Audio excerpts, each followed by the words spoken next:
We are technically profitable.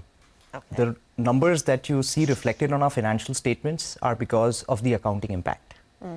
Our adjusted EBITDA, in fact, grew by more than 3.5 times from about 36 crores to about 177 crores in FY25. So currently our net debt stands at about 310 crores. Okay.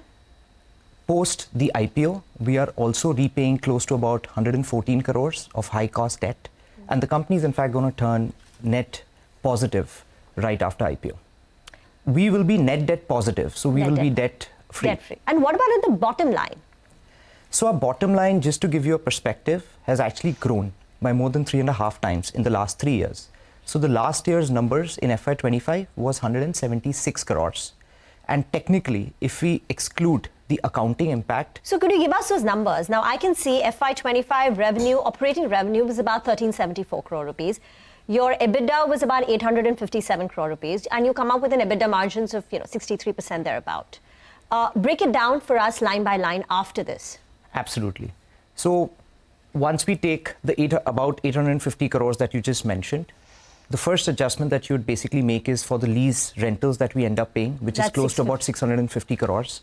Then you have the additional 40 crores that we pay as financing cost. The balance is the amount. Once that is adjusted, you derive the number of 177 crores. Okay. So debt from 310 becomes close to about 220-ish. Okay. But the cash I'm still balance trying to get the thing right at the bottom line. X of all the adjustments, what I can see on my P&L, when do you think you will turn profitable? So while I will not comment on the exact timeline, what I can give you a perspective on is that our revenue has grown by more than 2 times in the last 2 years. In spite of the massive revenue growth, our EBITDA has grown by more than 3.5 times. So it is going to be very imminent in the near future. Imminent in the near future, okay. Where the company is so 15% margin sustainable, or can you expand on it? So it has been expanding over the last 2 years. I can't comment on the future numbers, but look, if you look at our trajectory in the last 3 years, we've significantly expanded 4x our adjusted EBITDA to get to that 177 crore mark. And we've grown significantly in this time, both in terms of square footage. Were at about 6 million square foot at that point of time back in 2022. We've grown to almost more than 10 million square foot today in 2 years. So our base has increased, our revenues have almost doubled, and our EBITDA margins have increased by 3.5 times. Okay. And this revenue CAGR, I think I can calculate it close to 40%, 38, 39%. Is that the run rate? Do you think that's possible going ahead as you continue to scale and add capacity? See, India definitely has the opportunity right now. If you look at the market, the flex space market in India was significantly small back in 2016 when we started this business. In a short span, it's grown to almost 80 million square foot of space across the country. If you look at CBRE's report, they've projected this number to go up to 145 million square foot. So the base of the industry itself is growing significantly. India is actually becoming a large flex market. It is one of the largest flex markets in APAC region today. So you will definitely see the market evolve further, but we can comment on the last 3 years where we've seen a significant jump, as you rightly mentioned, almost 40%, on a CAGR basis.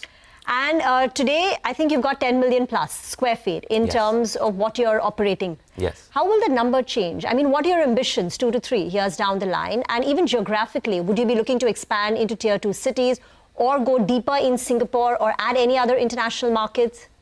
So our strategy is obviously to keep growing the base. We have been able to grow at a certain pace in the last 2 years, which is 1.5 times that of the industry. Industry has only grown at about 23, 24%, while we've grown at almost 1.5 times of that at about 38%. And of that 147 million square feet of space which is going to come up, how much do you think your share would be? From 10 million, where do you go?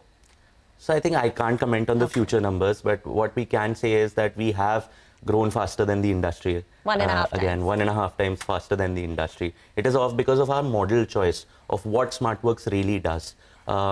We have created a true platform. SmartWorks today is India's largest managed campus platform. We take up buildings from non-institutional landlords. We don't take a floor or a part of a building. We take mostly full buildings. we convert them into large campuses with all the amenities that today's day and age employee requires. So we'll have outdoor and indoor gaming zones, we'll have multiple, we'll have gyms, creches, cafeterias, collaboration zones, medical rooms, all of this designed within our common spaces of the building before designing, custom designing, building and maintaining the space for our large enterprise clients. Our focus is on mid to large enterprise clients. Almost 90%, 88% of our revenue comes from enterprise clients who are committing to more than 300 seats. 65% of our revenue comes from clients who are committing to more than 300 seats. If you look at that, our ability to take up such large buildings, which is unique, we take up on an average about 180,000 square foot of building, which is significantly higher than the industry average. We give it out to large enterprises who are looking on an average, about 65% of our revenue comes from clients who are taking more than 300 seats. So they are taking that much. Very quickly, so tell us, promoter holding is 65%. Y'all are selling partly in the offer for sale. What would that number come down to? And what are the plans? Are promoters going to stay long-term? I mean, are you long-term committed to the business? And even the big investor selling is Keppel Land, and they were early backers of yours. So what's the signaling there? No, certainly. So Keppel Land has been a very long-term strategic investor in the company, and in fact, they've reinvested in the company as well. They, in fact, took a call to reduce their selling and reduced it by half. Okay. Taking cue from their longer-term orientation, we also reduced our OFS by half. So they will, after the IPO, continue holding about 15%. From 19. From 19.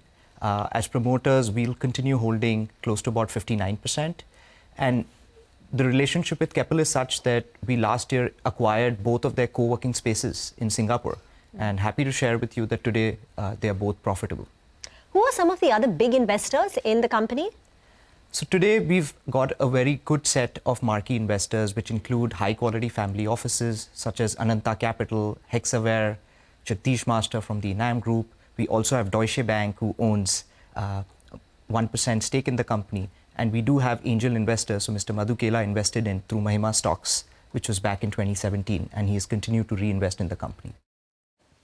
Okay, so that is SmartWorks hitting Dalal Street on this Thursday. So do watch out for that one. We need to take a short break, but here is some good news for our viewers. India Business News Leader is now just a click away. Introducing CNBC TV 18's all-new app. Get instant access to breaking news, in-depth articles and financial world updates at your fingertips. Download the CNBC TV 18 app now from the Apple Store or the Google Play Store, or just scan the QR code on your screen.